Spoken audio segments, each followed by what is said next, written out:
বুধবার শুরু প্রধানমন্ত্রী নরেন্দ্র মোদীর ৮ দিনে ৫ দেশের বিদেশ যাত্রা।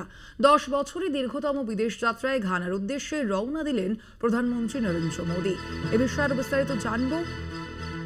আমাদের সঙ্গে সরাসরি নিউজরুম থেকে থাকবেন আমাদের পলিটিক্যাল এডিটর। তবে যে বিষয়টি আপনাদের জানাচ্ছিলাম, অবশ্যই প্রধানমন্ত্রী নরেন্দ্র মোদীর এই যে বিদেশ যাত্রা তা যথেষ্টই সিগনিফিকেন্ট বলে মনে করা হচ্ছে, বিশেষ করে অপারেশন সিঁদুরের পরবর্তীতে এই মুহূর্তে যে পরিস্থিতি, সেই পরিস্থিতিতে প্রধানমন্ত্রী নরেন্দ্র মোদীর ৮ দিনের এই ৫ দেশের যাত্রা মূলত যথেষ্টই তাৎপর্যপূর্ণ বলে মনে করা হচ্ছে। ১০ বছরে দীর্ঘতম বিদেশ যাত্রায় ঘানার উদ্দেশ্যে রওনা দিলেন প্রধানমন্ত্রী নরেন্দ্র মোদী।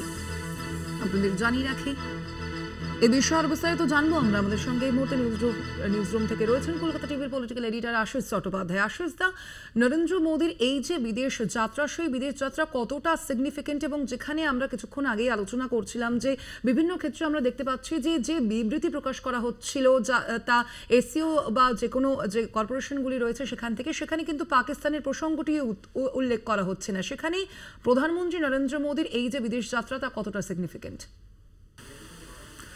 দেখো, মোদি সরকার ক্ষমতায় এসেছে 2014 সালে। তারপর থেকে 11 বছর পার হয়েছে।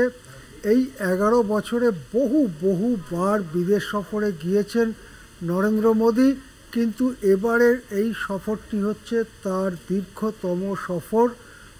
দীর্ঘতম সফরে ভারত থেকে ঘানা যাচ্ছেন প্রধানমন্ত্রী মোদি।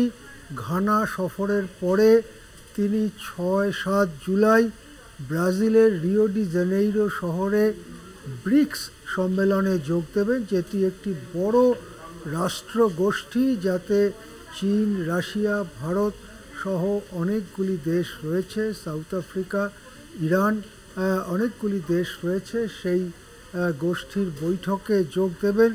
এই বৈঠককে শীর্ষ বৈঠকই বলা হয়, যদিও সব শীর্ষ নেতারা সবসময় হাজির থাকতে পারেন না। যেটা শোনা যাচ্ছে যে রাশিয়ার প্রেসিডেন্ট পুতিন অথবা চীনের প্রেসিডেন্ট শি জিনপিং সম্ভবত এই বৈঠকে আসছেন না।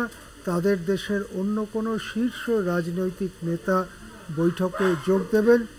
ব্রাজিলে এই দুদিনের বৈঠকের পার্শ্ব বৈঠক হিসেবে তিনি ব্রিক্সের সদস্য রাষ্ট্রগুলোর রাষ্ট্রপ্রধানদের সঙ্গে বা রাষ্ট্রীয় প্রতিনিধিদের সঙ্গে কথা বলবেন বলে জানা যাচ্ছে। ঠিক কোন কোন দেশের সঙ্গে তাঁর কথা হবে সেটা দেখতে হবে, সেটা এখনও জানানো হয়নি, কিন্তু কথা হবে এটা জানা যাচ্ছে। ব্রিক্সের সম্মেলন শেষ করবার পরে তিনি আর্জেন্টিনা, ত্রিনিদাদ ও টোবাগো এবং নামিবিয়ায় যাবেন। এই দেশগুলোতেও তার সর্বোচ্চ পর্যায়ে কথাবার্তা হবে। কিছু বিবৃতি, কিছু চুক্তি স্বাক্ষরিত হতে পারে। কিন্তু এই যে সফরে মোদি যাচ্ছেন, এটাকে পরিভাষায় সাউথ সাউথ ডায়ালগ বলে উল্লেখ করা হয় অনেক সময়। এখানে কোনো দেশই, যেসব দেশে মোদি সফরে যাচ্ছেন, কোনো দেশই ঠিক উন্নত দুনিয়ার অংশ বলে বিচার করা হয় না।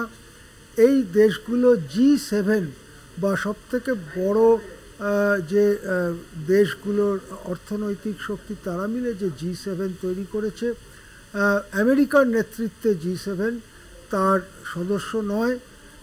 বড় অর্থনীতির দেশ অবশ্যই আছে, সামরিক মহাশক্তিও আছে, ব্রিক্সের মধ্যেই রয়েছে, চীন রয়েছে, রাশিয়া রয়েছে, কিন্তু তাদের বাদ দিয়েই G7 গঠিত হয়েছে। এই দেশগুলো G7-এর মধ্যে নয়। তাছাড়া ঘানা, ত্রিনিদাদ অ্যান্ড টোবাগো, নামিবিয়ার মতো দেশগুলো একেবারে পশ্চাৎপদ উন্নয়নশীল দেশ। সেই দেশগুলো এখনও একটা মাঝারি ইনকামের দেশ হবার জন্য লড়াই করছে। এদের প্রত্যেকেরই ঔপনিবেশিক ইতিহাস রয়েছে, অন্য দেশের অধীনে ছিল, পরে তারা স্বাধীনতা পেয়েছে, তারপরে নিজেদের দেশকে গড়ে তুলতে চাইছে। স্বভাবতই যারা অন্য দেশ দখল করেছিল, সাম্রাজ্যবাদী দেশ যেমন ইংল্যান্ড, ফ্রান্স, স্পেনের মতো দেশ, তাদের সঙ্গে যে দেশগুলো দখল হয়েছিল, যেমন ভারত, পাকিস্তান বা অন্যান্য দেশ, তাদের উন্নয়নের রূপরেখা উন্নয়নের স্তরে অনেক পার্থক্য আছে। যারা দখল হয়েছিল ভারতের মতো, তাদের মধ্যে যে কথাবার্তা হয় তাকেই অনেক সময় সাউথ সাউথ ডায়ালগ বলে চিহ্নিত করা হয়, অর্থাৎ উন্নয়নশীল বা একটু খারাপভাবে বললে পিছিয়ে পড়া দেশগুলোর নিজেদের মধ্যে সহযোগিতার যে কথাবার্তা তাকেই সাউথ সাউথ ডায়ালগ বলে অনেক সময় বলা হয়। সেই সাউথ সাউথ ডায়ালগকেই আরও এগিয়ে নিয়ে যেতে নরেন্দ্র মোদী বিদেশ সফরে যাচ্ছেন।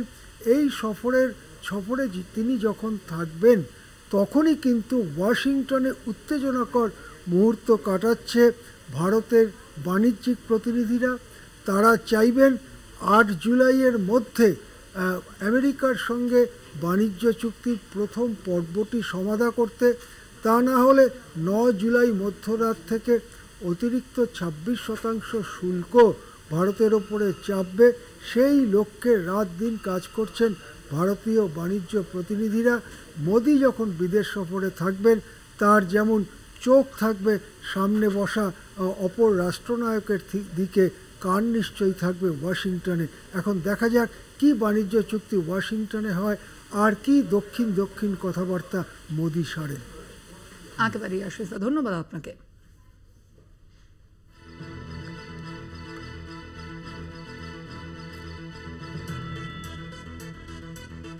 বুধবার শুরু প্রধানমন্ত্রীর 8 দিনের এই বিদেশ সফর। 6 এবং 7 জুলাই ব্রাজিলের রিও ডি জেনেরোতে ব্রিক্স বৈঠকে যাবেন নরেন্দ্র মোদী। দ্বিপাক্ষিক স্তরে কথা হবে রাষ্ট্রপ্রধানদের সঙ্গে। ঘানা ও ব্রাজিল ছাড়াও মোদী যাবেন আর্জেন্টিনা, ত্রিনিদাদ ও টোবাগো এবং নামিবিয়ায়।